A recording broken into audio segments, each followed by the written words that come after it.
آپ کی اطلاع کے لیے عرض ہے، یہ میں قانونی بات کرنے لگا ہوں آپ کو. یہ ہم نے قانون پاس کرایا ہوا ہے.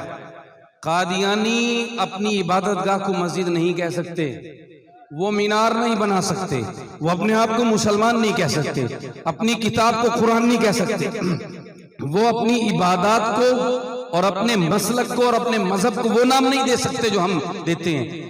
یہ قانون، یہ جو شاہ احمد نورانی صدیقی رحمت اللہ علیہ نے کردار ادا کیا تھا، ان کو کافر قرار دلایا تھا. یہ 7 ستمبر کا دن، ستمبر کے مہینے میں جو ہر سال ختم نبوت کے لحاظ سے منایا جاتا ہے، اس میں یہ سارے قانون پاس کرائے تھے کہ قادیانی اپنی عبادت گاہ کو مسجد کہہ سکتا، اپنی پکار کو اذان کہہ سکتا، اپنی کتاب کو قرآن کہہ سکتا، اپنی عبادت کو نماز کہہ سکتا، اپنی عبادت گاہ پر مینار بنا سکتا.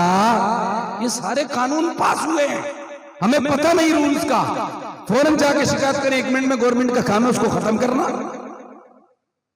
ہاں جی، یہ کردار تھا ہمارے اسلاف کا. اب آخر میں پھر مسئلہ ختم ہو گیا.